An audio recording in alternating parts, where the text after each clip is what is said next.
Bonsoir à tous, bienvenue sur D8 dans Voyage au bout de la nuit. Je suis ravie d'être avec vous et je vous fais partager ce soir l'un des classiques de Victor Hugo. Enfin, un classique, non, un succès, oui, ça c'est sûr, mais il est peut-être un peu moins connu que ces immenses romans que sont Les Misérables ou encore Notre-Dame de Paris. Ce soir, je lis avec vous Les Travailleurs de la mer, un roman publié en 1866 alors que Victor Hugo est exilé sur l'île de Guernesey. Retenez bien ce lieu car c'est là où se passe évidemment l'action principale. Nous avons eu le droit à beaucoup de belles et longues descriptions de toute l'île et de l'archipel total de la Manche où il y a donc Guernesey, Jersey, Sterck et d'autres plus petites îles anglo-normandes. Je termine le livre premier pour vous dès à présent. N'hésitez pas à réagir, #VBN. Les pêcheurs, mangeurs de poissons, ont beaucoup d'enfants. Cette loi ne se dément pas dans l'archipel normand. On compte jusqu'à 7 ou 8 marmots par chaumière. Ceci engendre des problèmes singuliers, vrais cas de conscience. Quel est le premier devoir d'un pilote? Il est pilote. Il se doit donc au navigateur en détresse. Oui, mais il est père, et il se doit à ses enfants, en détresse aussi. Risquer sa vie, ce n'est rien quand on est seul. Mais la question change lorsqu'on est père. En unité, on contient plusieurs. Dans les ouragans nocturnes, lorsqu'un navire est au large, en perdition, quand il y a chance, si l'on va à son aide, chance de n'en pas revenir, le pilote se trouve donc entre deux naufrages. Naufrage des marins en danger, qui sans lui périront, naufrage de ses enfants, qui sans lui mourront. Dilemme effrayant. Il faut songer à sa famille. De là ceci. L'héroïsme se vend. On n'est pas gratis, ange sauveur. On fait son prix. Souvent bizarre, à protter de l'éclair, devant l'écueil. On discute le sauvetage. L'un vend de la vie, l'autre en achète. C'est à prendre ou à laisser. Le bienfait n'entend pas se donner. L'homme qui se noie trouve qu'on lui demande trop cher. On se querelle pour quelques liards, sur le seuil de cette formidable bonne action. Il est certain qu'une nuit, au milieu d'une tempête, quelqu'un qui était au haut d'un rocher, sous la pluie et la rafale, a entendu au-dessous de lui, dans la profonde mer furieuse, ce dialogue, coupé par les sinistres interruptions du vent.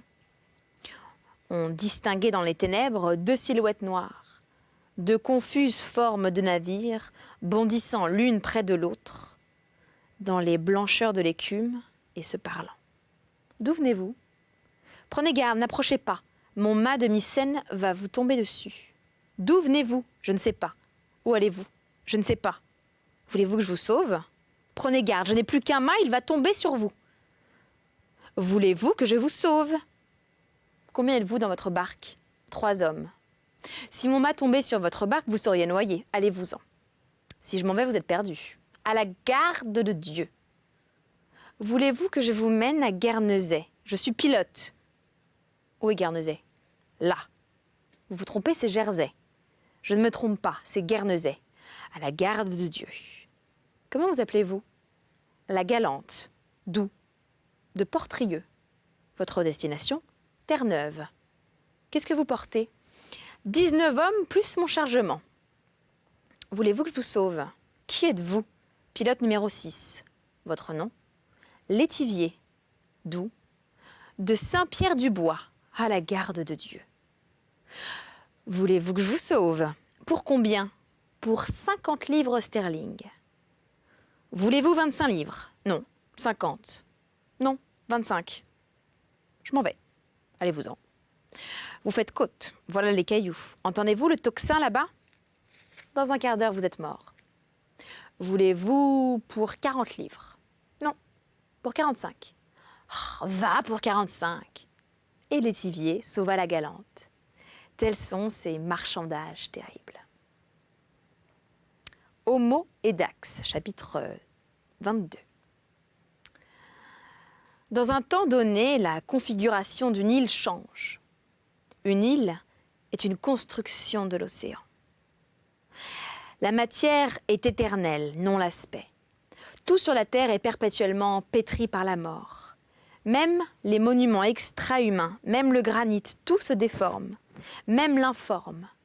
Les édifices de la mer s'écroulent comme les autres. La mer qui les a enlevés les renverse. En 1500 ans seulement, entre l'embouchure de l'Erbe et l'embouchure du Rhin, 7 îles sur 23 ont sombré. Cherchez-les au fond de la mer. C'est au XIIIe siècle que la mer a fait le Zuiderzee. C'est au XVe qu'elle a créé la baie de Biesbosch en supprimant 22 villages. C'est au XVIe qu'elle a improvisé le golfe de Dollart en engloutissant Torum. Il y a 100 ans, devant le bourg d'Olt, aujourd'hui coupé à pic sur la falaise normande, on voyait encore sous les vagues le clocher de l'ancien bourg d'Olt submergé. À Écréhou, on distingue, dit-on, parfois à marée basse, les arbres aujourd'hui sous-marins de la forêt druidique, noyés au 8e siècle. Jadis, Guernesey adhérait à Hermes à Sercq, Sercq à Jersey et Jersey à la France. Entre la France et Jersey, un enfant enjambait le détroit. On y jetait un fagot quand l'évêque de Coutances passait pour que l'évêque ne se mouillât point les pieds, enfin. La mer édifie et démolit, et l'homme aide la mer, non à bâtir, mais à détruire. De toutes les dents du temps, celle qui travaille le plus, c'est la pioche de l'homme. L'homme est un rongeur. Tout sous lui se modifie et s'altère, soit pour le mieux, soit pour le pire. Ici, il défigure. Là, il transfigure. La brèche de Roland n'est pas si fabuleuse qu'elle en a l'air. L'entaille de l'homme est sur la nature. La balafre du travail humain est visible sur l'œuvre divine. Il semble que l'homme soit chargé d'une certaine quantité d'achèvement. Il approprie la création à l'humanité. Telle est sa fonction. Il en a l'audace, on pourrait presque dire l'impiété. La collaboration est parfois offensante. L'homme, se vivant à brève échéance, perpétuel mourant, entreprend l'infini. À tous les flux et reflux de la nature, à l'élément qui veut communiquer avec l'élément aux phénomènes ambiants, à la vaste navigation des forces dans les profondeurs, l'homme signifie son blocus. Il dit lui aussi son « tu n'iras pas plus loin ». Il a sa convenance et il faut que l'univers l'accepte. N'a-t-il pas d'ailleurs un univers à lui? Il entend faire ce que bon lui semble. Un univers est une matière première, le monde, œuvre de Dieu, est le canevas de l'homme. Tout borne l'homme, mais rien ne l'arrête. Il réplique à la limite par l'enjambée. L'impossible est une frontière toujours reculante. Une formation géologique qui a sa base la boue du déluge et à son sommet la neige éternelle est pour l'homme un mur comme un autre. Il la perce et passe outre. Il coupe un isthme, force un volcan, menuise une falaise, évide un gisement, met un promontoire en petits morceaux. Jadis, il se donnait toute cette peine pour Xerxès. Aujourd'hui, moins bête, il se la donne pour lui-même. Cette diminution de bêtise s'appelle le progrès. L'homme travaille à sa maison, et sa maison, c'est la terre. Il dérange, déplace, supprime, abat, rase, mine, sape, creuse, fouille, casse, pulvérise, efface, abolit et reconstruit avec de la destruction. Rien ne le fait hésiter. Nulle masse, nul bloc, nul encombrement, nulle autorité de la matière splendide, nulle majesté de la nature. Si les énormités de la création sont à sa portée, il les bat en brèche. Ce côté de Dieu qui peut être ruiné le tente, et il monte à l'assaut de l'immensité, le marteau à la main. L'avenir verra peut-être mettre en démolition les Alpes. Globe, laisse faire ta fourmi. L'enfant, brisant son jouet, a l'air d'en chercher l'âme. L'homme aussi semble chercher l'âme de la terre. Pourtant, ne nous exagérons pas notre puissance. Quoi que l'homme fasse, les grandes lignes de la création persistent. La masse suprême ne dépend point de l'homme. Il peut sur le détail, non sur l'ensemble. Et il est bon que cela soit ainsi. Le tout est providentiel. Les lois passent au-dessus de nous. Ce que nous faisons ne va pas au-delà de la surface. L'homme habille ou déshabille la terre. Un déboisement est un vêtement qu'on ôte. Mais ralentir la rotation du globe sur son axe, accélérer la course du globe dans son orbite, ajouter ou retrancher une toise à l'étape de 718 000 lieues par jour que fait la Terre autour du Soleil, modifier la procession des équinoxes, supprimer une goutte de pluie, jamais. Ce qui reste en haut, reste en haut. L'homme peut changer le climat, non la saison. Faites donc rouler la lune ailleurs que dans l'écliptique. Des rêveurs, quelques-uns illustres, ont rêvé la restitution du printemps perpétuel à la Terre. Les saisons extrêmes, été et hiver, sont produites par l'excès d'inclinaison de l'axe de la Terre sur le plan de cette écliptique dont nous venons de parler. Pour supprimer ces saisons, il suffirait de redresser cet axe. Rien de plus simple. Plantez dans le pôle un pieu allant jusqu'au centre du globe. Attachez-y une chaîne, trouvez hors de la terre un champ de tirage. Ayez 10 milliards d'attelages de 10 milliards de chevaux chacun. Faites tirer, l'axe se redressera et vous aurez votre printemps. On le voit, pas grand-chose à faire. Cherchons ailleurs l'Éden. Le printemps est bon. La liberté et la justice valent mieux. L'Éden est moral et non matériel. Être libre et juste, cela dépend de nous. La sérénité est intérieure. C'est au-dedans de nous qu'est notre printemps perpétuel. Chapitre 23, puissance des casseurs de pierres. Guernesey est une Thinakrie. La reine des Trinakries, c'est la Sicile. La Sicile appartient à Neptune et chacun de ces trois angles était dédié à l'une des pointes du trident. Les trois caps portaient trois temples, l'un à Dextra, l'autre à Dubia, l'autre à Sinistra. Dextra était la pointe des fleuves, Sinistra la pointe des mers, Dubia la pointe des pluies. Quoi qu'on ait dit le pharaon Psamutis, menaçant Thrasidée, roi d'Agrigente, de faire la Sicile ronde comme un disque, ces Trinakries échappent au remaniement de l'homme. En garderont leurs trois promontoires jusqu'à ce que le déluge qui les ait faits vienne les défaire. La Sicile aura toujours son cap Pelore vers l'Italie, son cap Pacinum vers la Grèce et son cap Lilybé vers l'Afrique. Et Guernesey aura toujours sa pointe de l'Ancresse au nord, sa pointe de Plémont au sud-ouest et sa pointe de Gerbourg au sud-est. À cela près, l'île de Guernesey est en pleine démolition. Ce granit est bon, qui en veut? Toute la falaise est mise en abjudication. Les habitants vendent l'île en détail.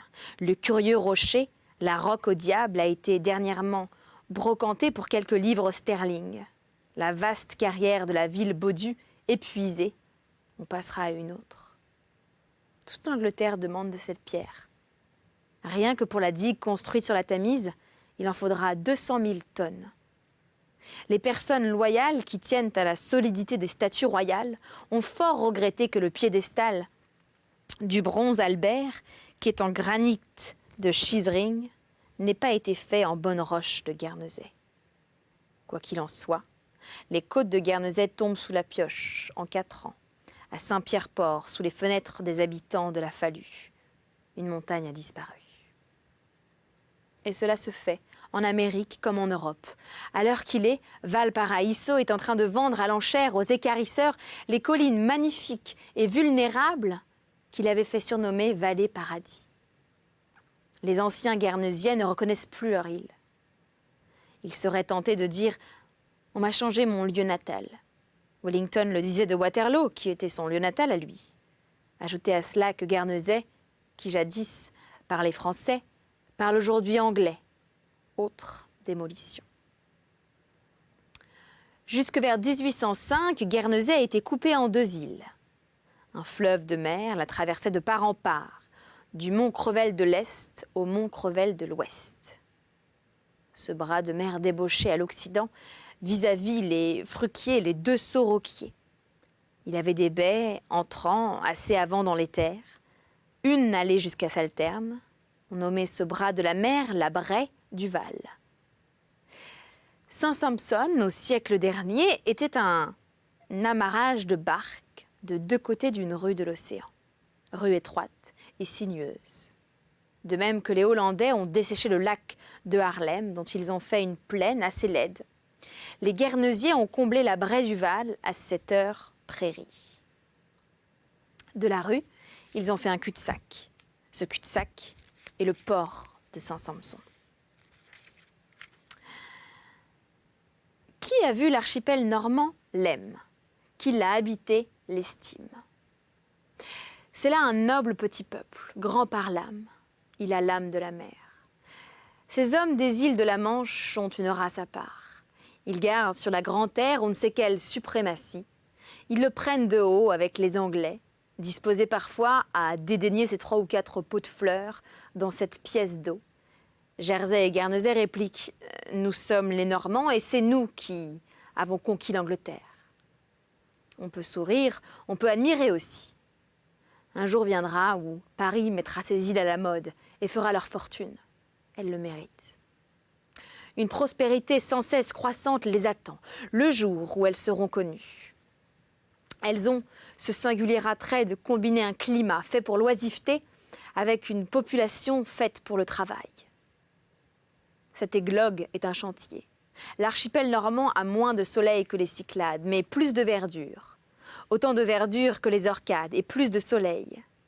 Il n'a pas le temps d'Astipalais, mais il a les cromlechs. Il n'a pas la grotte de Fingal, mais il a Sercq. Le moulin Huette vaut le Tréport. La grève d'Azette vaut Trouville.